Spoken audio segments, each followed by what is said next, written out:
지금 전 세계적으로 이 코로나 바이러스가 아주 극성이죠. 제가 어제 새벽 예배에서도 잠시 언급을 한 바가 있는데, 그런데 지난 이 3개월 동안 미국에서 이 독감으로 사망한 사망자 수가 8,000명이나 된다는 거 여러분 들어보셨습니까? 그러니까 우리가 걱정하고 근심하는 것, 그리고 우리가 생각하는 것, 그리고 우리가 의도하고 또 계획했던 것들이 다 되는 것도 아니고, 또 걱정한다고 해서 그 걱정이 또 모든 것을 다 해결해 줄 수 있는 것도 아닙니다. 이런 때일수록 또 서로를 잘 이해하고 보듬고, 또 자신의 건강뿐만 아니라 남을 위한 배려도 함께 베풀면서 지금 이런 시기들을 잘 견뎌 나갔으면 좋겠습니다. 제가 혼자서 이런 생각을 문득 해본 일이 있습니다. 뭐냐면, 지금까지 살아오면서 정말 배운 대로 살았는가라는 생각을 해본 거예요. 학교를 다니면서 그런 얘기 많이 들으셨죠? 이렇게 살면 된다고, 이렇게 배워야 된다고, 그 가르침대로 살아야 된다라고 그렇게 배웠습니다. 신앙생활도 그렇게 했죠. 예수님의 가르침, 성경을 배우고 성경 공부도 하고 열심을 다하지 않습니까? 근데 문제는 그러고 나서 그대로 사는가 하면 참 살기도 어렵지만 그렇게 살아도 문제가 될 때가 많다는 거예요. 때로는 배운 대로 살면 사회에서 바보 소리 듣기 딱 좋습니다. 예수님 말씀대로 성경에 나와 있는 대로 살면 요즘 같은 시대 참 사람 융통성 없다라는 얘기 듣기 좋습니다. 세상의 성공이라고 하는 기준으로 보면 형편없는 가르침이고, 때로는 이 세상을 살아가는데 우리를 오히려 발목을 잡는 가르침이 되는 것 같은 느낌을 받을 때가 많습니다. 오늘날은 부모가 자식에게 너 배운 대로 살라고 가르치지 않는 시대를 삽니다. 오늘날 교회를 다니는 그 누구도 목사는 물론이고 장로님, 집사님, 권사님 할 것 없이 자녀들에게 예수님의 가르침대로 살라고 이야기하는 부모가 별로 없습니다. 그러면서 우리는 교회에 나와서 신앙을 구하고 하나님의 자녀라는 고백을 하죠. 오늘 이 질문에 대해서 우리가 한번 생각해 보기를 원합니다.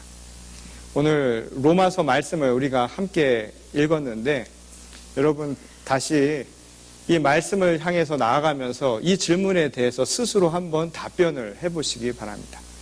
자, 우리 이제 매주 시작할 때 준비하기로 한 거 있죠? 여러분 펜을 꺼내시고, 그리고 성경책을 펴시고, 그리고 여러분 혹시 스마트폰으로 성경을 꺼내서 우리 함께 이 말씀을 읽으며 이 질문에 대한 대답을 구해보도록 하겠습니다. 이 사도 바울은 이 로마서에 전하는 이 편지를 통해서 지금 우리가 이야기했던 이 질문에 대한 자기 고백과 자기 답을 우리에게 하나의 단서로 제공해 주고 있죠. 오늘 본문 말씀 16절을 보게 되면, 나는 복음을 부끄러워하지 않는다 라고 하는 것을 통해서 자신의 신앙에 대한 분명한 자기 정체성을 밝혀주고 있습니다. 내가 지금 구하는 것이 무엇이고 내 삶의 방향이 무엇이고 내가 찾고자 하는 것이 무엇인가 하는 것을 알 수 있는 대목이라는 거예요. 그런데 그가 구했던 복음이라고 하는 것이 무엇을 의미할까요? 이 복음은 굿뉴스, 좋은 소식이죠. 사도 바울은 두 가지의 관점을 들어서 이야기를 합니다. 그 하나는 뭐냐면 바로 예수 그리스도가 전하는 예수의 복음이라는 거예요. 그리고 다른 하나는 무엇이냐면은 세상이 전하는 성공과 번영의 복음이라는 겁니다. 그러니까 이 복음이라고 하는 것, 기쁜 소식이라고 하는 것을 이 두 가지로 이야기를 한다는 거예요. 예수님이 전한 하나님의 복음이 있는, 기쁜 소식이 있는가 하면 이 세상을 살아가면서 세상에서 우리를 기쁘게 하는 소식이 있다는 것이죠. 그런데 어떤 것을 우리가 더 부끄러워하고 어떤 것을 더 자랑으로 삼는가? 이것이 바로 자신의 삶의 추구와 목적, 방향을 알 수 있게 만들어준다는 겁니다.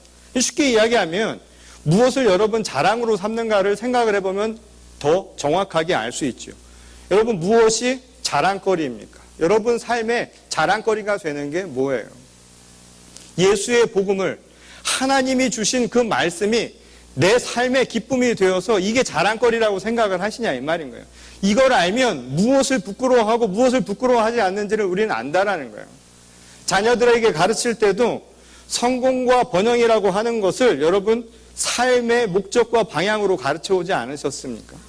또 지금 우리 이 순간에도 그것이 마치 삶의 전부를 주는 것이라고 생각하며 살고 있지 않느냐 이 말인 것이죠. 사도 바울은 이에 대해서 분명한 자기 대답을 준 거예요. 나는 하나님의 복음, 예수가 내 삶의 목적, 추구와 방향을 결정해 주는 핵심이라고요. 그래서 나는 이것을 부끄러워하지 않는다라고 자기 고백을 하고 있었다라는 겁니다. 바울이 이렇게 복음을 부끄러워하지 않을 수 있었던 이유는 무엇이었을까요? 그 첫 번째로는 복음이 바로 이 하나님의 능력이기 때문이라는 겁니다. 그는 그것이 하나님의 능력이라는 것을 알았다는 것이죠. 이 고린도전서 1장 18절을 보면 이런 말씀이 나오죠. 우리 같이 한번 읽어볼까요? 십자가의 도가 멸망하는 자들에게는 미련한 것이요 구원을 얻는 우리에게는 하나님의 능력이라. 이 사도 바울의 고백은 아주 분명하죠. 이 십자가의 도라고 하는 것, 곧 예수의 복음입니다. 예수의 가르침이 미련한 자들, 다시 말해서 멸망하는 자들에게는 미련한 것처럼 보인다라는 거예요. 그것은 하나님을 떠나 살아가는 사람들에게는 어리석은 것처럼 보인다는 것이죠. 오늘날 예수 그리스도의 복음대로 살아가려는 자녀나 후배나 아니면 인생 후배들을 보면서 야 그렇게 살지 말라고 이야기하는 적 없습니까? 야 세상 그렇게 살면 안 돼. 세상은 그렇게 하면 성공할 수 없어. 세상이 너를 인정해 주지 않을 거야. 아 적당하게 묻어서 살면 돼. 적당하게 세상을 타협하면서 살아가는 게 그게 인생 살아가는 방식이야 라고 우리도 은연중 얘기하지 않느냐 이 말인 것이죠. 사도 바울은 이야기합니다. 멸망하는 자들에겐 그게 미련한 것처럼 보이지만 구원을 얻는 자에게 곧 하나님의 자녀에게 그것은 하나의 능력이라고요. 하나님이 주신 복음은 능력 그 자체라는 겁니다. 이 두 번째로는 복음은 이 세상의 복음이 주지 못하는 하나의 능력이 있다. 그 능력은 뭘까요? 그것은 바로 생명의 능력입니다. 그 어떤 하나도 이 세상에 주는 그 어떠한 하나도 오늘 우리에게 편리를 가져다주고 편안을 가져다줄지는 모르지만 생명을 줄 수는 없다라는 거예요. 거기에는 생명의 능력이라고 하는 것이 있지 않다는 겁니다. 이 이야기는 세상을 살아가는 데 있어서 우리에게 필요한 것들을 불필요하게 만들라는 게 아니에요. 돈이 필요 없다는 얘기도 아니고 명예가 필요 없다는 얘기도 아닙니다. 무엇을 중심으로 살아가느냐의 이야기죠. 우선순위가 어디에 있느냐고. 궁극적인 목표가 어디 있느냐라는 이야기인 것이죠. 사도 바울은 예수 그리스도의 복음, 거기에 능력이 있고 그 능력인 것은 그것이 우리에게 생명을 주기 때문이다 라고 이야기를 하고 있다는 겁니다. 근데 그 능력이라고 하는 말이 이 헬라어 어원을 보게 되면 두나미스라는 한 단어로 사용하고 있어요. 이 두나미스라고 하는 말에서 이 어원을 삼아 나온 영어 단어가 있죠. 유명한 단어가 다이너마이트. 여러분 다이너마이트 아시죠? 이 다이너마이트라는 말이 바로 이 두나미스라고 하는 단어에서 나온 겁니다. 그래서 사도 바울은 이 복음이라고 하는 것이 능력인 까닭, 바로 이 다이너마이트 같은 힘이 있기 때문이라고 이야기를 하고 있다는 거예요. 그래서 그 이유, 복음을 능력이라고 말한 그 까닭을 이 첫 번째로 사도 바울은 이렇게 이야기합니다. 복음이 다이너마이트처럼 죄와 세상의 여러 장벽들을 한 번에 부술 수 있는 폭발력이 있기 때문인 거예요. 여러분 다이너마이트를 한번 보십시오. 다이너마이트를 터뜨리면 장벽이 무너져 버립니다. 깨져버리죠. 우리를 막고 있는 모든 것들을 무너뜨릴 수 있는 그런 폭발적인 힘이 있다는 거예요. 복음이라고 하는 것이 그런 능력이 있다는 거예요. 하나님과 우리와의 관계를 막고 있는 장벽을 한 번에 무너뜨릴 수 있는 능력이 바로 그 복음 가운데 있다는 겁니다. 우리가 생명의 능력을 받아서 살아가는데 하나님과 우리와의 관계를 가로막는 거예요. 우리가 하나님의 은혜를 받기에 부족함 없도록 그렇게 행할 수 없도록 만드는 것들이 있다는 거예요. 그런 장벽들도 한 번에 무너뜨릴 수 있는 힘이 이 복음 안에 있기 때문이라는 겁니다. 바로 이 변화의 능력이라는 거예요. 복음은 우리를 변화시킨다는 겁니다. 복음은 모든 것을 변화시키는 힘이라는 거예요. 어떤 분이 이런 이야기를 하더라고요.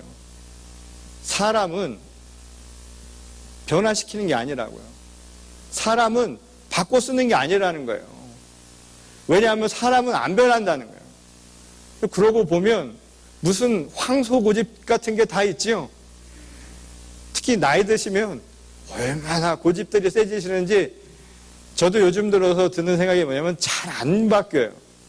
제 생각 잘 안 바뀝니다. 쇄심줄 같은 게 뭐 하나가 있어요. 그래서 제가 언젠가 이야기했죠. 이 유교에서 말하는 48살을 상년이라고 해요. 발음 조심해야 됩니다. 상년이라는 게 있는데 이것이 마지막 갑자가 되면 환갑이라고 하죠. 12년이 더 되면 그 바로 전에 이 상태를 48을 상년이라고 얘기합니다. 근데 이 상년이 되면 자기 얼굴에 책임을 지라고 했어요. 그 말은 뭐냐면 그때 이미 인간이 어느 정도 완성이 된다는 거예요. 그러니까 그 이후로는 사람이 어떻게 된다는 거예요? 변화도 안 된다는 거예요. 그래서 너무나 잘 아는 예전에 옥하는 목사님이라고 계셨는데 제자 훈련도 그래서 48 지나면 안 시킨다는 거 아니에요. 왜냐하면 안 변할 거 아시니까. 그러니까 사람이 변화되기가 쉽지가 않은 거예요. 그래서 사람은 바꾸어서 변화시켜서 사용할 수가 없어서 차라리 다른 사람을 사용하는 게 편하다는 거예요. 그런데 그것이 세상의 논리인지 모르지만 하나님의 복음이 임하면 변화가 이루어진다는 거예요. 이게 바로 다이나마이트 같은 능력, 복음이 갖는 능력이라는 겁니다. 그래서 복음을 능력이라고 사도 바울은 이야기를 했다는 거예요. 두 번째로는 뭐냐면 모든 믿는 자에게 구원을 주는 놀라운 힘이기 때문이라는 겁니다. 이 복음이 가진 특징은 뭐냐면 모든 사람들에게 주는 능력이라는 거예요. 복음은 사람을 가리고 오는 게 아니다 이 말인 거예요. 선택적으로 오는 게 아니다 이 말인 거예요. 누구에게만 특별히 주는 선물이 아니라 복음은 모두에게 주신 하나님의 축복이라 이 말입니다. 하나의 선물이라는 것이죠. 그래서 이 복음이 갖는 특성이 하나가 있죠. 그게 뭐냐면 복음의 대상에는 차별이 없다는 거예요. 다만 받는 사람의 믿음, 바로 그 시선만 차이가 날 뿐이라는 것이죠. 이 복음은 모든 사람들에게 주어진 거예요. 근데 중요한 것은 뭐냐면 그 복음을 믿는 사람이 있느냐 없느냐만 있다는 거예요. 소리가 들리죠. 그러나 이것을 기쁜 소리를 듣는 자만이 복음이 된다 이 말인 거예요. 듣지 않으면 소용이 없고 기쁜 소리로 듣지 않으면 아무 소용이 없다 이 말인 겁니다. 이게 바로 믿음이고 이게 바로 우리가 하늘을 향한 바로 하나님의 복음을 향한 시선이 되어야 한다는 것이죠. 저 너머를 향한 소망이 없이는 아무것도 안 된다는 거예요. 여러분 한 사막이 있습니다. 그 사막 한가운데 사람들이 지쳐 있어요. 두 사람이 그 사막 한가운데서 쓰러져 있습니다. 그런데 한 사람은 저 너머에 오아시스라고 하는 것이 있다라는 믿음이 있는 사람이 있고 다른 한 사람은 그것이 없어요. 그 믿음이 있는 사람은 결국 그곳을 기어코 넘어서 갑니다. 그에게는 생명이 있지만 믿지 않는 사람에게 그것은 그냥 허상일 뿐이고요. 그냥 죽음을 맞이할 뿐이라는 거예요. 내가 어떻게 하느냐? 소망이 저 너머에 있다라는 그 소망, 그 믿음이 우리의 삶을 변화시킬 수 있다라는 것이죠. 바로 복음은 그런 거라는 거예요. 복음은 우리에게 주어진 선물과 같은 것, 그것을 받아들이는 믿음과 그 시선의 차이만 있을 뿐이라는 거예요. 그것은 바로 이 복음이 갖는 이 특성 가운데 하나이기도 하다는 거예요. 이 많은 사람들이 세상의 가치, 세상의 논리를 따르다 보면 세상의 가치는 희소성이 있는 것일수록 가치가 높아요. 그렇죠? 여러분 집에 가면 금괴 하나씩 다 갖고 계시죠? 뭐 냉장고 열면 금 하나씩 나오는 거 아니에요? 만약 이렇게 집안에 냉장고 열었는데 금괴가 하나씩 나와서 이거 뭐야 하고 다시 집어넣을 수 있는 그런 세상이 열리면 금은 더 이상 금의 가치가 아니다 이 말인 거예요. 세상의 가치는 항상 희소한 겁니다. 그래서 적은 것일수록 사람들은 값어치를 많이 매기죠. 다이아몬드가 그렇고 모든 보석류들이 그런 것 아닙니까? 그 한국에서는 그러고 보면 참 놀라운 곳이에요. 우리 한국은. 이 복음의 전파력이라는 게 굉장히 높은 세상 가운데 하나이죠. 보편적으로 만들 수 있는 능력이 있는 세상인데 언젠가 제가 이 근처에 그 유명한 제품이 하나 있더라고요. 북쪽 얼굴이라고. 근데 한국을 갔더니 한국의 이 겨울에 그 옷을 모든 사람들이 다 입고 있더라고요. 북쪽 하늘을 보면서. 왜 남쪽 사람들이 북쪽 하늘을 그렇게 좋아하는지 모르겠는데 북쪽 얼굴을 다 입고 있는 거예요. 유니폼이 돼버린 거죠. 처음에는 그것이 희소성을 가져서 사람들에게 관심을 갖게 만들었겠죠. 근데 누구나 다 가지려고 한단 말이에요. 누구나 다 가지려고 하는 것. 그 희소성에 대한 것. 세상의 가치라고 하는 것을 사람들은 그렇게 생각하고 그것을 추구하고 그것을 따른다 이 말인 겁니다. 근데 복음이라고 하는 것의 특징은 뭐냐면 보편적인 거예요. 정말 소중한 것은 희소한 가치가 아니라 보편적인 것이다 이 말인 거예요. 여러분, 공기가 없으면요 살 수가 없습니다. 물이 없으면 살 수가 없어요. 공기나 물이라고 하는 것은 모두에게 주어진 보편적인 거예요. 하나님이 주신 생명과 관련된 모든 것은 다 보편적인 거예요. 모두가 가질 수 있는 거예요. 잘나고 못난 거에 상관없이 모두가 취할 수 있는 것이 바로 하나님이 주신 생명의 특징이라는 거예요. 그게 바로 복음의 특징이기도 하다는 거예요. 다만 그 차이만 있다는 거예요. 어떤 게 소중한 거를 깨닫는 눈만 있다는 거예요. 그저 희소한 것, 작은 것, 금과 같은 것, 세상의 가치만 눈을 볼 수 있는 것이 아니라 보편적이지만 거기서 생명의 능력을 볼 수 있는 그 믿음을 가진 자, 그 차이만 있을 뿐이라는 것이지. 이것이 바로 우리 신앙의 중요한 부분이다 이 말인 겁니다. 그래서 사도 바울은 신앙을 이렇게 이야기합니다. 값없는 은혜에 대한 값어치 있는 믿음의 표현이라고요. 신앙이라고 하는 것은 다른 것이 아니라 아주 값어치 없이 우리에게 주신 선물이라는 거예요. 복음이라고 하는 것은 우리에게 아무 공로 없이 주신 은혜를 가치 있게 볼 수 있는 것, 이게 신앙이라는 거예요. 믿음이 뭔지 아시겠습니까? 믿음은 다른 게 아니에요. 하나님이 우리에게 주신 생명 하나하나 그냥 값없이 주신 것 같은데 그것이 얼마나 값어치 있는가를 깨닫는 것, 그게 바로 믿음이라는 거예요. 우리에게 주신 자식들이요, 우리에게 주신 순간순간의 모든 생명들이 얼마나 소중한 것인가를 깨달을 수 있는 것, 그게 믿음의 눈이라는 거예요. 이것이 바로 복음이 능력일 수밖에 없는 이유라는 것이죠. 이 사도 바울은 그래서 이 복음의 능력으로 결국 우리가 얻게 되는 것을 구원이다 라는 이 말로 표현을 합니다. 근데 과연 이 구원이라고 하는 말이 무엇을 의미하는 것일까요? 우리가 교회 다니면서 구원이라는 얘기는 많이 하잖아요. 여기 왜 왔어요? 여러분 왜 예수 믿습니까? 하면 모두가 구원이라는 이야기를 합니다. 그런데 구원이라고 하는 게 과연 무엇을 의미하는 것일까요? 구원이라는 게 예수 믿고 행실이 좋아지고 또 말씀에 좀 관심을 갖게 되고 그래서 교회도 열심히 다니고 하는 것이 과연 구원이라고 이야기할 수 있을까요?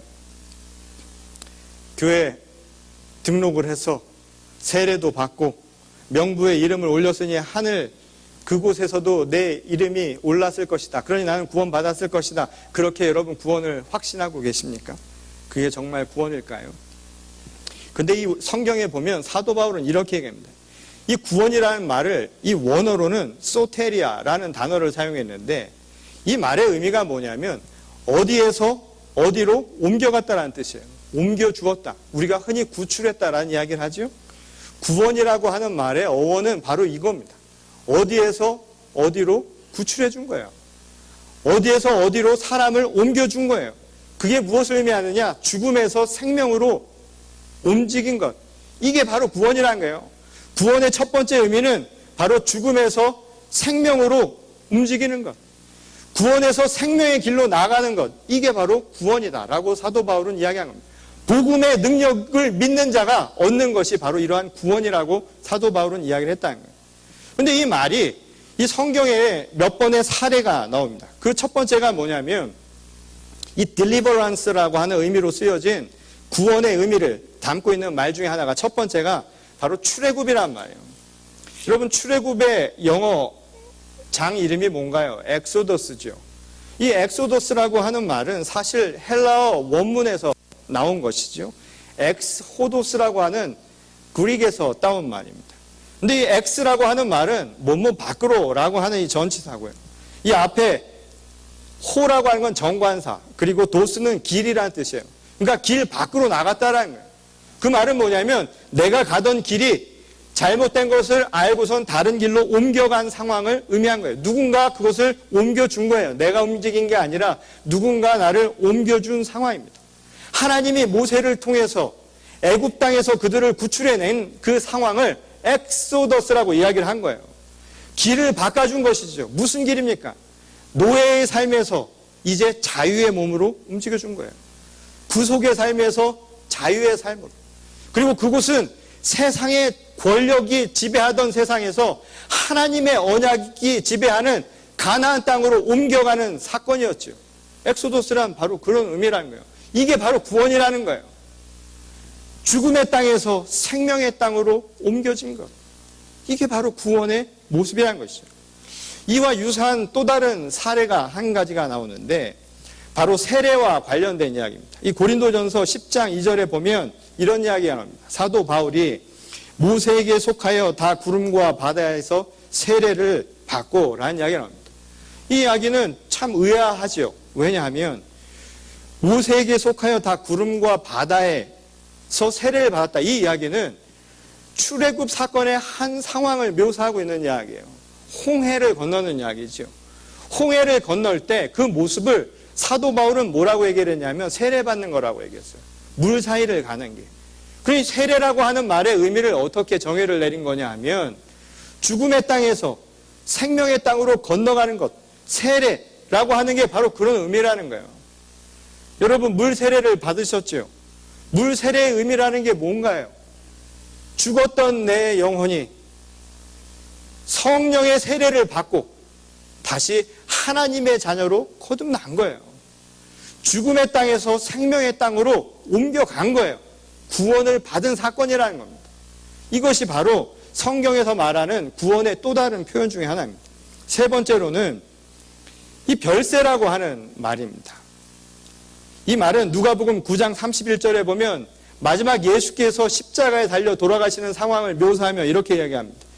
영광 중에 나타나서 장차 예수께서 예루살렘에서 별세하실 것을 말씀할세라는 이야기를 했어요. 이 별세라는 말이 원어가 뭐겠냐면 엑스호도스예요. 같은 말이에요. 출애굽과 똑같은 말입니다. 별세라는 말은 사람이 죽었을 때 별세했다라는 말을 예전에는 썼죠. 세상을 떠났다라는 얘기예요. 세상을 떠났다는 건 뭘까요? 세상의 복음을 믿고 살았던 내가 이제 하나님의 복음, 예수의 복음, 그것을 능력으로 안고 내가 변화된 삶을 살아가는 것. 이게 별세라는 거예요. 그래서 예전에 이중표 목사라고 하는 분은 그분의 신학을 별세 신학이라고 하면서 세 가지 종말에 대한 이야기를 했습니다. 여러분 그리스도인으로 산다는 것은 종말의 상황을 사는 거예요. 사도 바울도 고린도전서 15장 31절에서 나는 날마다 죽노라라고 이야기를 하죠. 날마다 딜리버런스, 구원을 체험한다는 거예요. 그걸 위해서 내게 필요한 건 뭐냐면 다 죽는 거예요. 옛사람은 죽고 새 사람으로 거듭나는 겁니다. 애굽의 땅에서 살던 노예 나는 죽고 이제 가나안 땅에서 약속의 언약의 사람으로 거듭나는 거예요. 세례를 받고 물에서 나는 죽고 내 피조물은 죽어나고 다시 하나님의 영으로 거듭나는 거예요. 이것이 바로 종말의 사상이라는 거예요. 그런데 종말이라고 하는 것이 우리에게 여러 가지가 있죠. 한 가지는 우주의 종말이라는 게 있죠. 마치 2020년 되면 또 뭐 올 것 같지 않습니까? 또 지금부터 그런 이야기 할지 모르죠. 그런 걱정할 필요 없어요. 그날이 언제 올까 묻지 않아도 괜찮습니다. 어차피 우리가 먼저 가게 될지 모르니까. 우리의 삶은 알 수가 없잖아요. 우주의 종말이 중요한 게 아니죠. 그날은 오직 하나님만이 아시는 것이죠. 이 또 다른 하나는 뭘까요? 육체의 종말이에요. 우리 개인은 누구나 죽음을 맞이합니다. 육신은 언제나 벗기 마련이에요. 여기에 있는 그 누구도 그것을 피할 수는 없어요. 그리고 마지막 세 번째 종말은 뭐냐면 내 실존적인 종말입니다.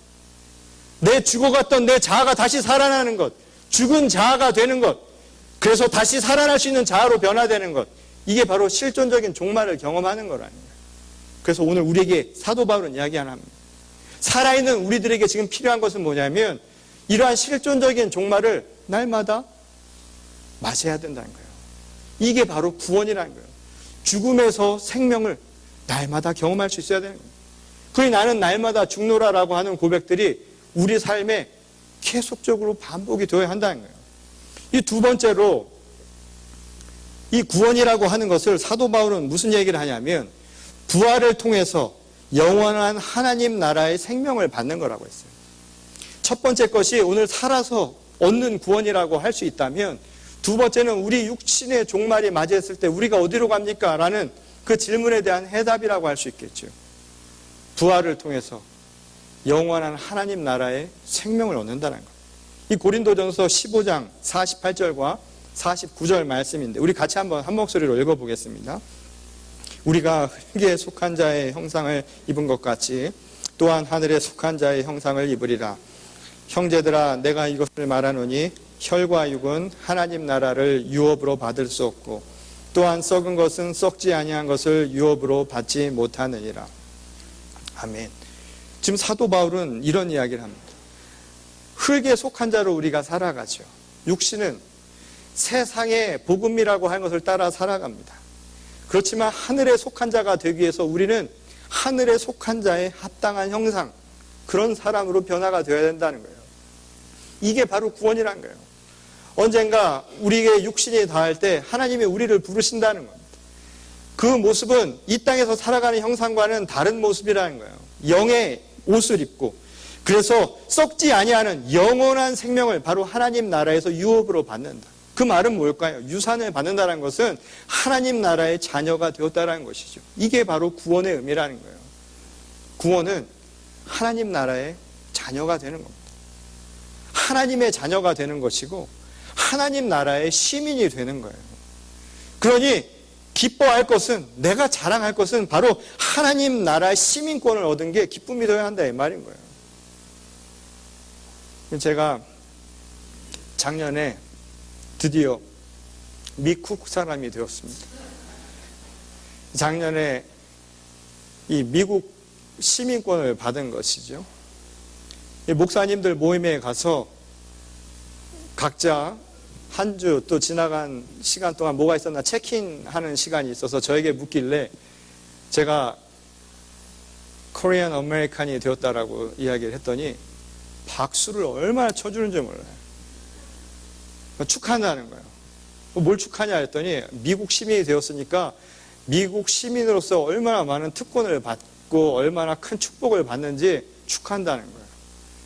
근데 참 흥미로운 사실은 제가 안수를 받고 목사가 되었을 때 많은 사람들이 걱정을 해 주었습니다. 박수를 치는 것이 아니라 걱정을 하는 거예요. 염려를 하고, 그리고 저에게 이야기했습니다. 큰일 났다. 인생은 반쯤 버린 셈 생각해라. 그냥 인생은 고달픈 것이다.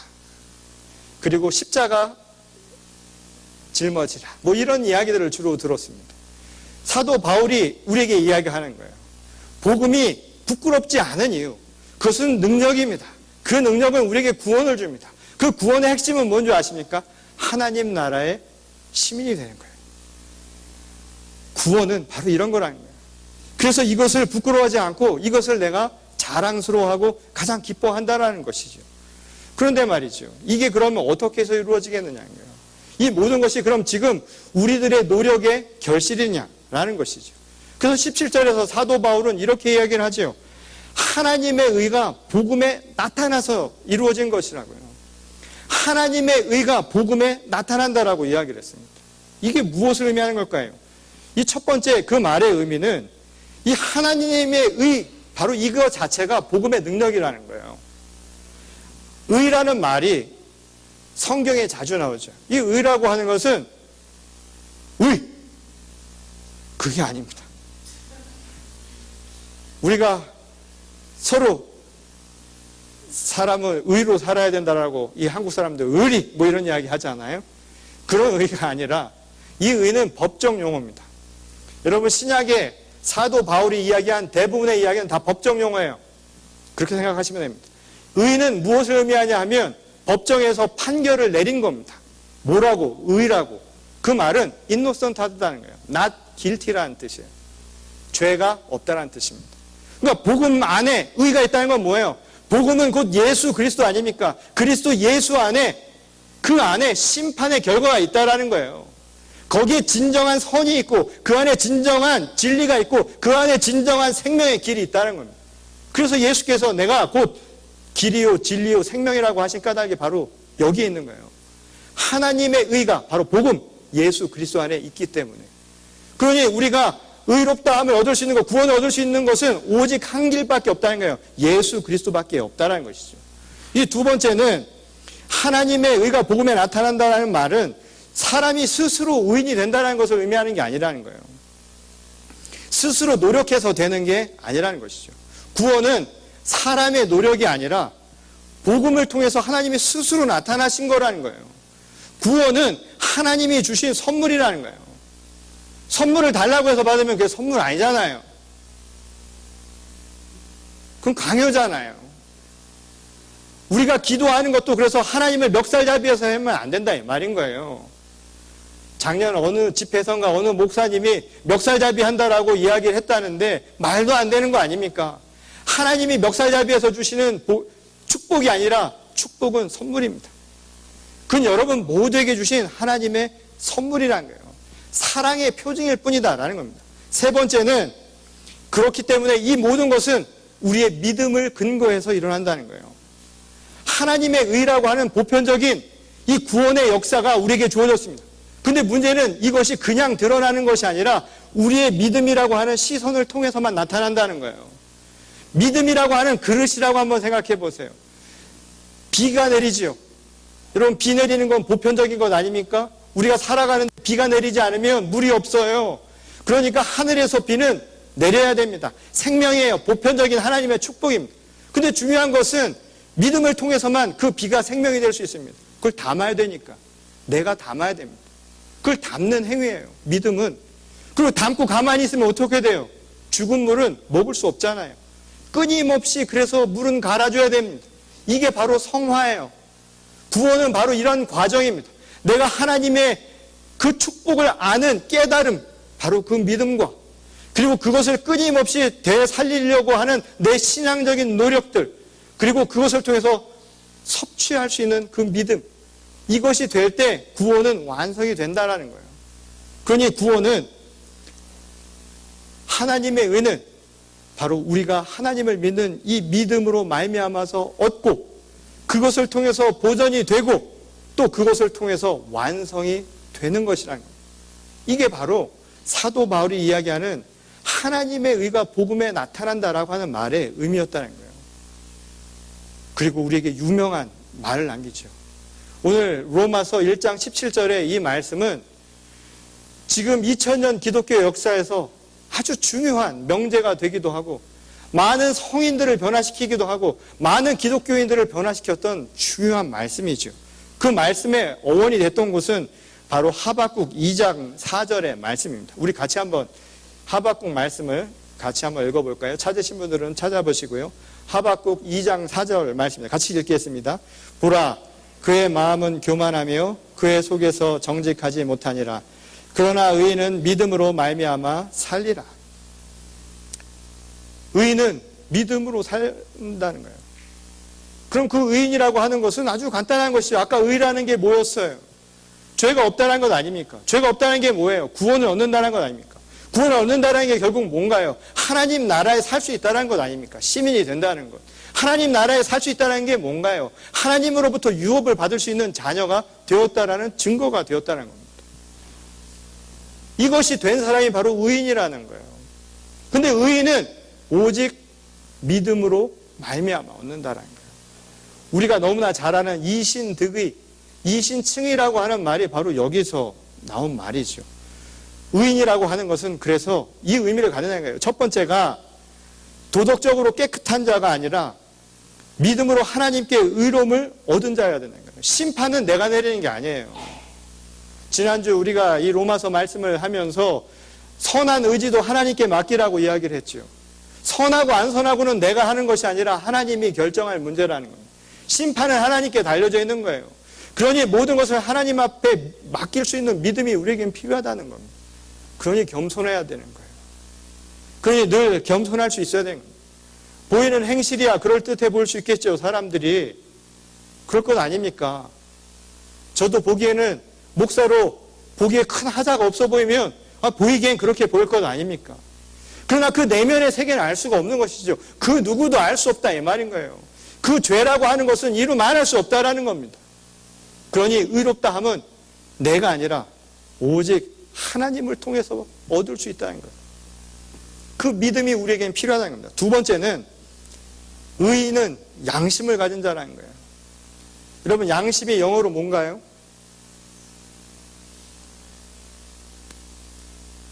오늘 쉬시는 날인가요? 영어? conscience지요. 이 conscience란 말은 con과 science의 합성어입니다. con이라는 말은 together란 뜻이고 science, 우리가 영어로 science, 과학이죠. 안다라는 겁니다. 그리고 원래 안다라는 말의 어원은 본다에서 났습니다. 보는 게 아는 거예요. 그래서 함께 보는 거예요. 자, 내 안에 나 말고 나를 보는 사람, 나를 아는 사람이 누가 있을까요? 가끔씩 남자친구가, 오빠가 와서 너 안에 나 있다, 내 안에 너 있고, 이런 말도 안 되는 이야기를 하죠. 볼 수 있는 것은 오직 나와 하나님밖에 없잖아요. 양심은 바로 이겁니다. 이 헬라 말로 쉰 에이도라고 하는데 똑같은 말입니다. 쉰도 컨이란 뜻이고 에이도는 see, science란 뜻입니다. 같이 보는 거예요. 그래서 우리가 의인이 된다라고 하는 것은 나는 죽는 거예요. 양심이 두 공간이라고, 한 공간이라고 생각해 보십시오. 한 공간에 두 주인이 있습니다. 나라는 주인과 나와 함께 바라볼 수 있는 하나님, 성령 하나님이 계십니다. 그때 내가 죽으면 결국 이 안의 주인은 누가 되나요? 하나님만 남는 것이죠. 성령님이 주인이 되는 것이죠. 사도 바울이 내가 날마다 죽노라라고 하는 것, 우리가 이야기했던 구원의 핵심은 내가 죽으면 내 안에 하나님으로 충만한 거예요. 성령 충만은 바로 이걸 두고 한 거예요. 오직 하나님이 내 삶의 주인이 되시는 바로 그 상태, 이 양심을 가진 자, 이게 바로 의인이라는 겁니다. 마지막 세 번째는 의인으로 산다는 것은 바로 영원한 생명을 의미하는 겁니다. 내가 살아가는 것이 아니라 내 안에 계신 그리스도로 말미암아 그리스도와 함께 살아갈 수 있는 자야말로 영원한 생명을 사는 겁니다. 영원히 순종하며 하나님과 동행하는 삶을 살아가는 것, 이것이 바로 의로운 자의 모습이라는 거예요. 그래서 사도 바울은 의인과 반대되는 말을 항상 이렇게 표현합니다. 교만한 자라고 이야기합니다. 성경에서 교만한 것은 자기 자랑하고 하는 얘기를 하는 말이 아닙니다. 교만이란 말은 지금 이야기한 양심을 가진 자의 정반대죠. 교만이란 건 뭘까요? 내가 죽어야 되는데 내가 사는 거고 그 바람에 하나님을 저버리는 겁니다. 내가 사는 교만, 나로 가득 찬 상태, 성령 충만의 반대말인 거예요. 바로 이 상태가 되는 것이 의인과 반대되는 모습이다 라고 이야기합니다. 그래서 오늘 우리에게 이야기하죠. 배운 대로 살겠습니까? 오늘 지금 제가 이 이야기를, 이 주일날 이 설교 시간을 마치 성경 공부하듯이, 렉처하듯이 이렇게 쏟아내면서 여러분들에게 전하는데 이게 여러분들에게 무슨 소용이 있느냐 말이에요. 여러분들이 자식들을 공부시켜가지고서는 뭐 하버드도 보내고 좋은 대학 보내고 버클리도 보내고 다 보냈다고 해보세요. 그게 무슨 소용이 있냐고요.